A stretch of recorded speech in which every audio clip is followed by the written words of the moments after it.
Falegnameria Paludetto. Da più di 60 anni. Il legno su misura a casa tua. TG Plus News edizione di Venezia, buonasera. Apriamo il nostro notiziario con la cronaca. La Guardia di Finanza ha dato esecuzione a un provvedimento finalizzato alla confisca per oltre 14 milioni di euro nei confronti di 2 imprenditori e un commercialista coinvolti in una vasta frode fiscale e contributiva nel settore dell'allestimento e posa in opera di arredi. Tutti i dettagli dell'operazione nel nostro sito notizieplus.it. Ancora cronaca. In data odierna si è tenuto l'incontro presso la Regione Veneto per la vertenza AkzoNobel di Peseggia. Facendo il punto della situazione, riferiscono i sindacati Filctem, CGIL e FEMCA CISL, è emerso che un buon numero di società del settore sono interessate all'acquisto e si sta lavorando al fine di concretizzare entro l'estate il percorso iniziato dalla vertenza sindacale.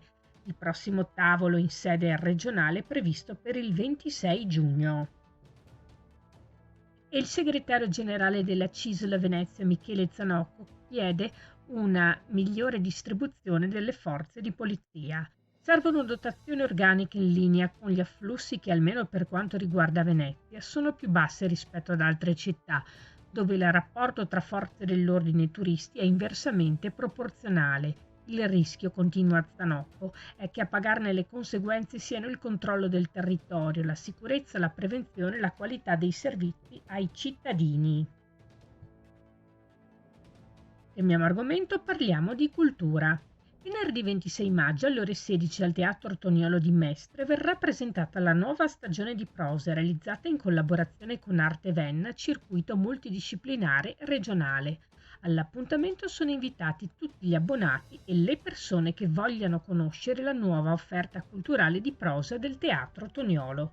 Si chiude qui il nostro notiziario. Grazie per essere stati con noi. Arrivederci.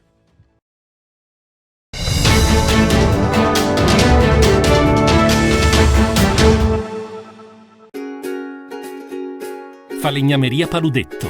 Da più di 60 anni. Il legno su misura a casa tua.